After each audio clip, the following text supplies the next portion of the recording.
जय हिंद साथियों, स्वागत है आप सभी का सक्सेस वर्ल्ड एमसीक्यू चैनल पर। तो दोस्तों, आज की इस वीडियो में बिहार मध्य से सिपाही की परीक्षा के लिए हिंदी व्याकरण के इम्पोर्टेंट प्रश्नों को कवर करेंगे जो आपके एग्जाम में पूछे जा सकते हैं। तो आज का ये सेशन आप लोगों के लिए इम्पोर्टेंट होगा, तो जल्दी से आप सभी लाइव में जुड़ जाइए। सभी को गुड इवनिंग। तो चलिए शुरुआत करते हैं आज के प्रश्नों से। पहला प्रश्न है, निम्न में से कौन सा निसंकोच शब्द में प्रयुक्त संस्कृत उपसर्ग है। और देखिए दोस्तों, अगर आपको इन सेट में किसी भी प्रश्न का आंसर पता है तो आप सभी को लाइव चैट में अपना अपना आंसर बताना है। तो यहाँ पे पहले प्रश्न का आंसर क्या होगा, तो निसंकोच शब्द में कौन सा संस्कृत उपसर्ग है। तो जो ये बच्चे सी ऑप्शन दिए हैं आपका बिल्कुल सही जवाब है। देखिए दूसरा प्रश्न है, प्रेमचंद के अधूरे उपन्यास का क्या नाम है। वेरी इंपॉर्टेंट प्रश्न है, इसको आप सभी मार्क कर ले, एग्जाम में काफ़ी बार पूछा गया है। तो प्रेमचंद के अधूरे उपन्यास का नाम मंगलसूत्र है। तो सी ऑप्शन जो ये बच्चे दिए हैं आपका बिल्कुल सही जवाब है। तीसरा प्रश्न है, वर्ग में दिए गए विकल्पों में से तत्सम शब्द का चयन कीजिए। देखिए दोस्तों, तत्सम शब्द और तद्भव शब्द से आपके एग्जाम में हमेशा प्रश्न पूछे आते हैं। तो चलिए आज आपको बताते हैं दोनों में क्या अंतर है। सबसे पहले इस प्रश्न का आंसर क्या होगा, बी ऑप्शन उलूक जो है ये तत्सम शब्द है। तत्सम का परिभाषा क्या है, तो तत्सम शब्द जो है संस्कृत के मूल शब्दों का ज्यों का त्यों हिंदी में प्रयोग किया जाता है तत्सम का, और इसी का जो हिंदी रूपांतरण होता है तत्सम का वो तद्भव कहलाता है। चलिए आपको एग्जाम्पल से समझाते हैं। जैसे कि एक शब्द है कर्ण, हम यहाँ पे लिख रहे हैं कर्ण। तो कर्ण को हिंदी में हम लोग क्या बोलते हैं, कान। तो ध्यान दीजिए, ये जो कर्ण है ये है तत्सम और इसी का हिंदी रूपांतरण क्या हुआ, कान। तो ये हो गया आपका तद्भव। दूसरा एग्जाम्पल है जिह्वा, जिसको हिंदी में बोलते हैं जीभ। तो जिह्वा हो गया तत्सम, जीभ हो गया तद्भव। दूसरा एग्जाम्पल देखिए नासिका।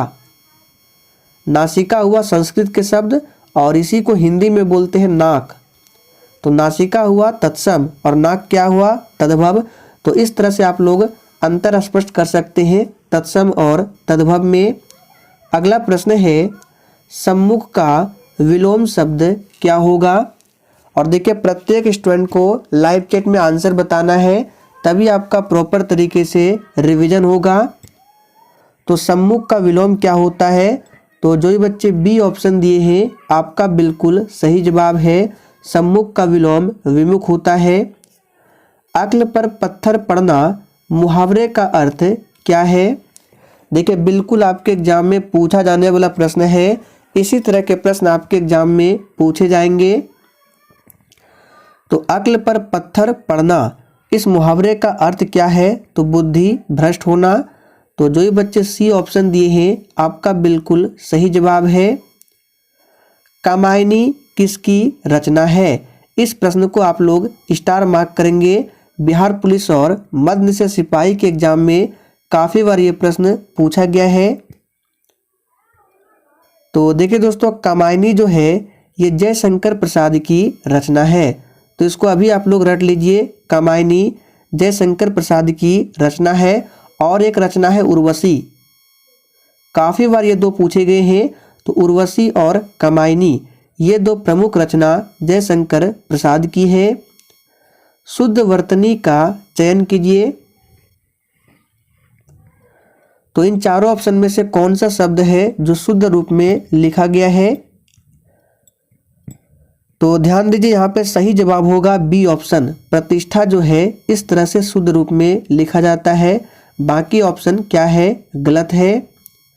धरती का पर्यायवाची शब्द क्या है। बिल्कुल टॉप लेवल का प्रश्न है। और देखिए दोस्तों, जो भी स्टूडेंट चैनल पर पहली बार आए हैं उनको डेली क्लास टाइमिंग के बारे में थोड़ा सा बता देते हैं। देखिए बिहार मध्य से सिपाही के लिए एक क्लास आपका रात 8 बजे चलता है और दूसरा क्लास रात 9 बजे। तो मद्य निषेध सिपाही के लिए आपको दोनों टाइम पर क्लास करना है और बिहार पुलिस के लिए रात 8:30 बजे की क्लास है। तो यहाँ पे धरती का पर्यायवाची शब्द क्या होगा? तो यहाँ पे अचला। जो ये बच्चे डी बताए हैं आपका बिल्कुल सही जवाब है। इधर उधर घूमता हुआ सन्यासी, इस वाक्य के लिए एक शब्द क्या है? चलिए आप सभी फटाफट से आंसर बताएंगे। और देखिए दोस्तों, हम आपको जितने भी हिंदी व्याकरण के प्रश्न को कराएंगे सभी प्रश्नों को आपको अच्छे से कवर कर लेना है, एग्जाम के लिए इम्पोर्टेंट रहेगा। तो यहाँ पे आंसर क्या हो जाएगा? इधर उधर घूमता हुआ सन्यासी ये है परिव्राजक। तो ए ऑप्शन आपका सही आंसर है। निम्न में तत्सम शब्द कौन सा है? तो यहाँ पे तत्सम शब्द कौन सा हो जाएगा? तो परीक्षा जो है ये एक तत्सम शब्द है। अगला प्रश्न है, निम्न में से तद्भव शब्द क्या है? चलिए आंसर बताएंगे। देखिए एग्जाम में ज़्यादातर तत्सम और तद्भव से प्रश्न पूछे आते हैं। तो यहाँ पे तद्भव शब्द क्या होगा? तो इस प्रश्न का आंसर हो जाएगा सी ऑप्शन। कान जो है ये तद्भव है। अभी हमने आपको बताया कान का अगर बोलेंगे कर्ण, तो कर्ण हो गया ये तत्सम, लेकिन इसका हिंदी हो गया कान, ये तद्भव है।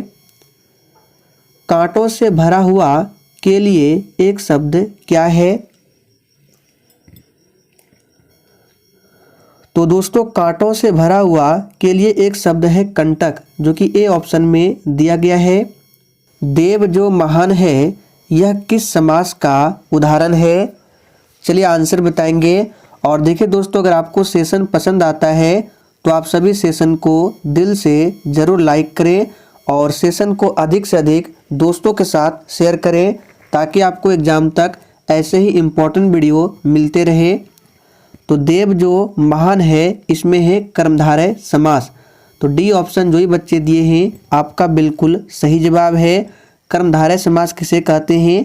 तो जिस समास में प्रथम पद विशेषण हो और दूसरा पद विशेष हो उसे कर्मधारय समास कहा जाता है। हर्ष का विलोम क्या है? तो यहाँ पे हर्ष का विलोम बताना है। तो बिल्कुल सही आंसर दिए हैं। हर्ष का विलोम होता है विषाद। आंधी के आम मुहावरे का अर्थ है?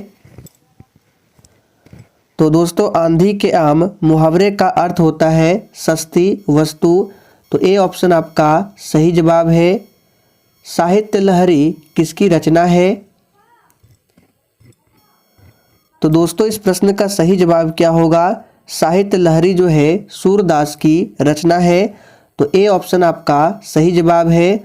इसके साथ आपको ध्यान रखना है सूरसागर, एग्जाम में पूछा जाता है सूरसागर किसकी रचना है? तो ये भी सूरदास की रचना है। जिसकी गर्दन सुंदर है वाक्यांश के लिए एक शब्द क्या है?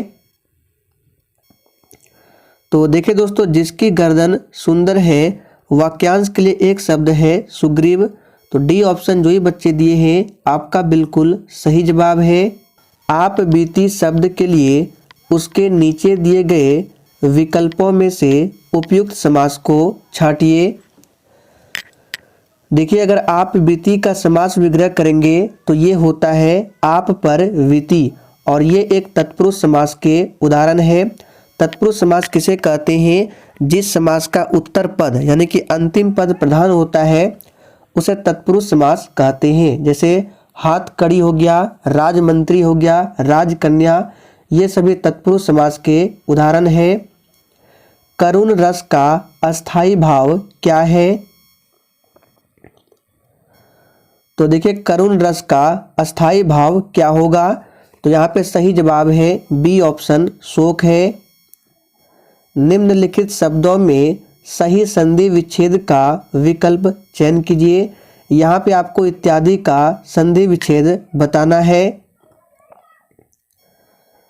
तो बिल्कुल सही आंसर दिए हैं इति प्लस आदि, ये इत्यादि का संधि विच्छेद है। और ये किस संधि का उदाहरण है ये भी पूछा जाता है।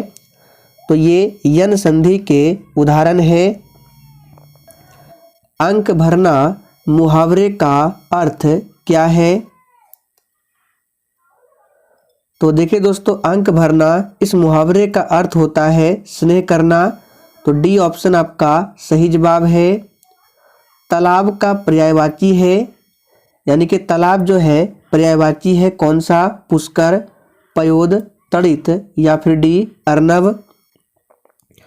तो देखिए तालाब के पर्यायवाची कौन कौन से होते हैं? सर होता है, सरोवर, तड़ाग, जलाशय, पुष्कर, ये सभी तालाब के पर्यायवाची है। तो देखिए ए ऑप्शन में पुष्कर दिया हुआ है। निम्न में तद्भव शब्द कौन सा है? तो यहाँ पे तद्भव शब्द हो जाएगा तपाक। ये क्या है? तद्भव शब्द है। दिवंगत का समानार्थी शब्द क्या है?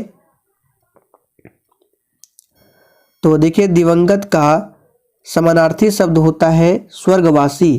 तो डी ऑप्शन आपका सही जवाब है। निम्नलिखित पत्रिकाओं में भारतेंदु हरिश्चंद्र में कौन सी पत्रिका प्रकाशित की थी? चलिए आंसर बताएंगे। निम्नलिखित पत्रिकाओं में भारतेंदु हरिश्चंद्र ने कौन सी पत्रिका प्रकाशित की थी? तो याद रखिएगा, इंपॉर्टेंट प्रश्न है ये है कवि वचन सुधा। तो बी ऑप्शन जो ही बच्चे दिए हैं आपका बिल्कुल सही जवाब है। और देखिए वैष्णव भक्ति के प्रचार के लिए भारतेंदु हरिश्चंद्र ने तदीय समाज की स्थापना की थी। तो आपसे पूछा जा सकता है तदीय समाज की स्थापना किसने की थी? तो भारतेंदु हरिश्चंद्र ने। शुद्ध वाक्य का चयन करें। सभी ऑप्शन को ध्यानपूर्वक पढ़ें। कौन सा शुद्ध वाक्य है? मैंने तरह तरह के रेशम के पसंद किए, ये तो बिल्कुल गलत है। तुम्हारी दृष्टि तुम्हारी पुस्तक पर होनी चाहिए, ये भी गलत है। इस ग्रंथ का निर्माण तुलसीदास ने किया, ये भी गलत है।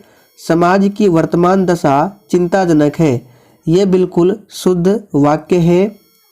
निम्न में से तत्सम शब्द कौन सा है? तो तत्सम शब्द कौन सा होगा? भविष्य। ये जो है तत्सम शब्द के उदाहरण है। अस्थायी भावों की कुल कितनी संख्या है? इस प्रश्न को याद कर लीजिए, इंपॉर्टेंट है। तो अस्थायी भावों की संख्या कुल कितनी है? तो याद रखिएगा 9 है। तो सही जवाब है ए ऑप्शन। प्रश्न में दिए गए शब्द में प्रयुक्त संधि के प्रकार का चयन उसके नीचे दिए गए विकल्पों में से कीजिए। यहाँ पे स्वार्थ का आपको बताना है, इसमें कौन सी संधि है? तो स्वार्थ का अगर हम संधि विच्छेद करें तो ये होता है स्व और धन अर्थ, ये स्वार्थ का संधि विच्छेद है। और इसमें कौन सी संधि है? तो दीर्घ संधि है। तो सही जवाब है बी ऑप्शन, दीर्घ संधि है। निम्नलिखित प्रश्नों में शुद्ध वर्तनी वाले शब्द का चयन करें। तो इसमें शुद्ध कौन सा लिखा गया है? सन्यासी इसमें बताना है शुद्ध है, ये है ए ऑप्शन। ये जो है शुद्ध रूप में लिखा गया है। अगला प्रश्न है, आछे दिन पाछे गए हरि से क्यों न होत, अब पछतावा क्या करे जब चिड़िया चुग गई खेत। उपर्युक्त पंक्तियों में कौन सा अलंकार है? तो यहाँ पे सही जवाब क्या होगा? C option. ये क्या है? एक लोकोक्ति है, ध्यान रखना है। संताप शब्द का समानार्थी शब्द कौन सा है?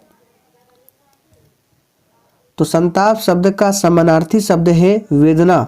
तो ए ऑप्शन आपका सही आंसर है। शुद्ध वर्तनी का चयन कीजिए।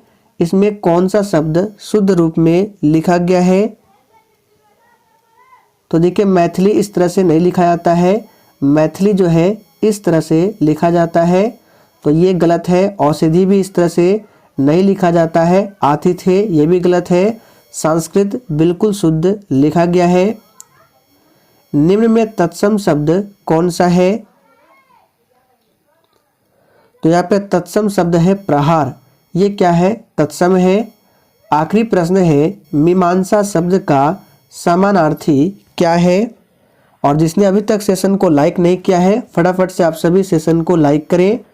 यहाँ पे मीमांसा शब्द का समानार्थी शब्द है विवेचना। तो सही जवाब है डी ऑप्शन, विवेचना। तो दोस्तों आज के लिए इतना ही। सेशन पसंद आया हो तो सभी लोग सेशन को लाइक करें और सेशन को अधिक से अधिक जरूर शेयर करें।